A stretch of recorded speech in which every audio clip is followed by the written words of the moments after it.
Yo, what's up mga kaibigan? Nalina tayo magkwentuhan. Kahapon ay namahinga si Nikola Jokic sa game ng Denver Nuggets laban sa Pelicans na walang Herb Jones, Zion Williamson, CJ McCollum, DeJounte Murray, Jordan Hawkins, Jose Alvarado at Daniel Theis. Well, agad nga na naputol ang 5 magkakasunod na panalo ng Denver Nuggets. Sobrang importante nga si Jokic sa Denver Nuggets team na ito to the point na hindi nila kayang talunin ng Pelicans na may 2 o 3 lamang na kilalang players na naglalaro.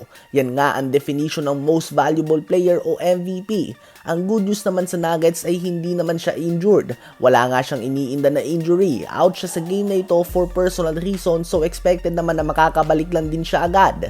Tumungo naman tayo kay Anthony Davis. Halimaw na 40 points, 12 rebounds and 2 blocks ang ginawa niya laban sa Spurs kahapon. Nagpapakita siya ng MVP caliber season, averaging 30.2 points, 10.8 rebounds and 2.8 assists per game. Napakatindi nga ng mga stats na yan, subalit maka MVP kaya siya ngayong nasa prime si Nikola Jokic dahil nag-average sila ng same amount of points, subalit malaki ang agwat ng 3-time MVP sa rebounds at assists. Kahit nga malamang ayaw na ng NBA ibigay pa kay Jokic ang MVP dahil hindi to marketable, wala nga silang magawa dahil halimaw na mga numbers palagi ang kanyang pinapakita. Ngayon nga ay peak o best version ni Anthony Davis ang nakikita natin, subalit tila ba ganun din nga si Nikola Jokic kaya naman mukhang mahihirapan talaga si AD na makaisang MVP hanggat nasa prime na pa si Nikola Jokic. Sa panibagong labas na MVP ladder ay number 1 pa din si Jokic, pumapangalawa si Tatum, pangatlo si KD, 4 si SGA, pang-5 si AD,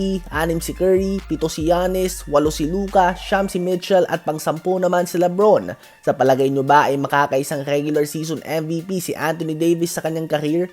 Ngayon ay pag-usapan naman natin si Dwight Howard. Mukhang tagilid nga mga kaibigan ang pwesto niyang mapunta sa Lakers. Si Dwight nga mga kaibigan ay patuloy na nagpaparinig sa mga NBA teams. Sa All The Smoke podcast ay nabanggit niya nga na kailangan daw ng OKC ng veteran big man na katulad niya.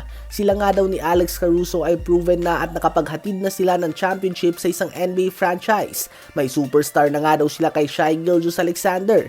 Kailangan na lang nga daw nila ng someone who knows how to play defense.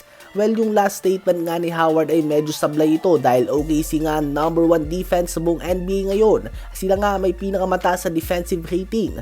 Subalit tama nga na kailangan talaga ng OKC ang tulad niya ngayong medyo matagal pang wala si Isaiah Hartenstein at Chet Holmgren dahil sa kanilang mga injuries. Ang question lang nga dito mga kaibigan ay kamusta ba ito sa feet ng OKC dahil mahilig nga silang maglaro ng 5-out offense. At alam naman natin na si Dwight Howard ay isang traditional center na bibihira kung tumira ng 3 points at hindi pa nga ito high percentage. So makikita nga natin mga kaibigan kung gagawa ba ng galaw ang OKC dahil sa ngayon nga ang starting 5 nila mga kaibigan ay si Shai Gilgeous-Alexander na may height na 6'6" na ang pinakamatangkad na player. Sa palagay nyo ba ay dapat nakunin ng OKC si Dwight Howard?